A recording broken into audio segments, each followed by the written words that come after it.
gentlemen, you're about to be exposed to an entirely new experience. For the first time, ambitious young people are gathered in one place to express themselves in the language that they admire. Taking part in our event is like an opportunity for them to show their English progress and to break the barriers of fear of speaking their minds, especially in front of others. It's a great pleasure for me to introduce our speakers today, who are going to tell us about their perspectives on mental health that are based on their own stories and experiences. Of course. Mental health in workplace is top of mind for many people these days. While our understanding of mental health is changing and how poor mental health widespread is, it's worth listening to the basics from a man who knows what is what after a long professional experience. So now, please, join me in welcoming Wasim Jaafar.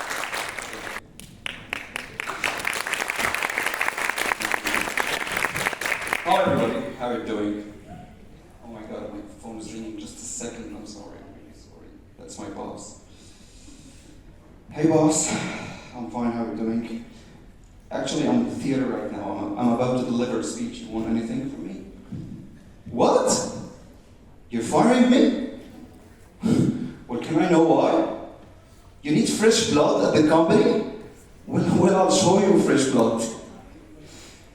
Okay, today my speech is going to be mental health in the workplace.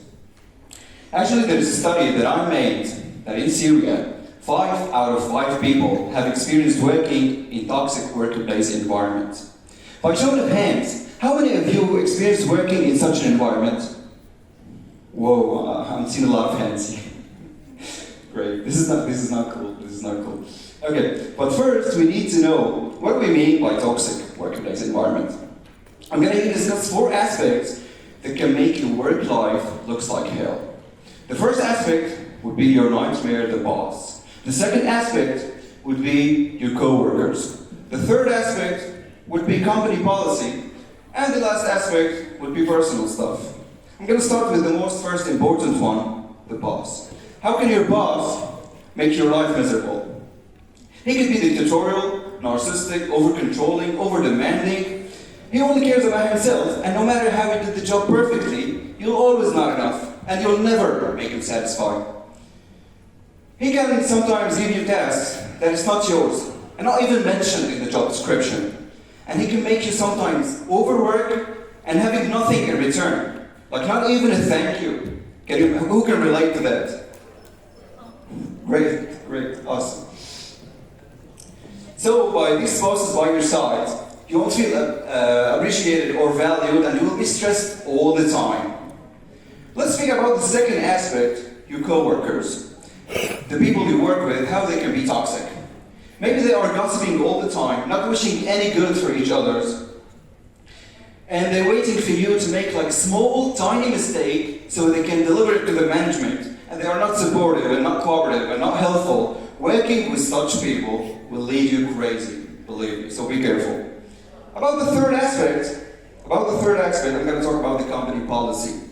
We can talk a lot of things. Poor payment, high turnover, like the staff is always changing for no reason, and you feel insecure and afraid of them letting you off or firing you at any moment, so you'll be stressed all the time. Sometimes they even control your personal life, the way of clothing, your haircut, your nails. You feel like in a school and not in the workplace, and this is really sad and stressful, don't you think?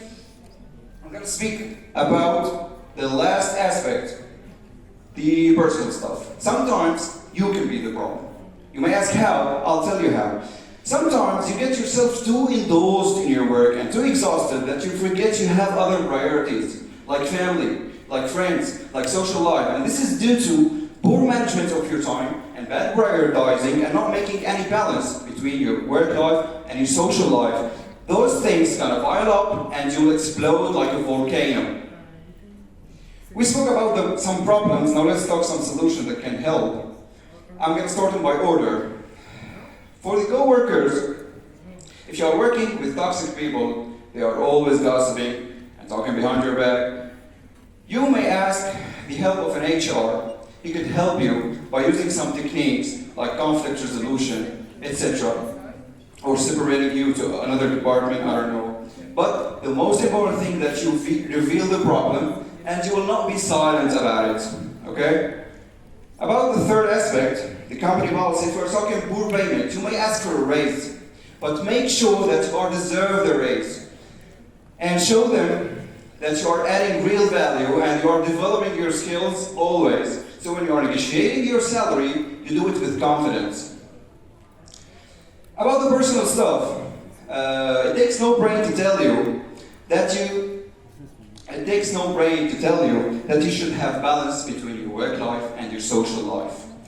In order to live a healthy life and not making your work taking over your other important stuff like family and friends, okay? And for the first aspect, now I leave it for the end because this is the most important one. Your enemy, your biggest nightmare, your boss. If you are working with a toxic boss, if the problem is in the boss himself, if he is the toxic one, here things are getting more challenging and more difficult. Because working with such bosses will, oh my God, you know what I'm talking about, will leave you so crazy. So I advise you, in this case, if you tried everything and nothing worked, I advise you to find maybe another work environment or another job. But make sure, before you quit your job, that you find an alternative job. Because poor financial status, due to sitting home and cutting all resources of money, will make things worse. At the end, I hope all of you can find a suitable job for you, with a comfortable workplace environment and a really, really, really good salary. Thank you.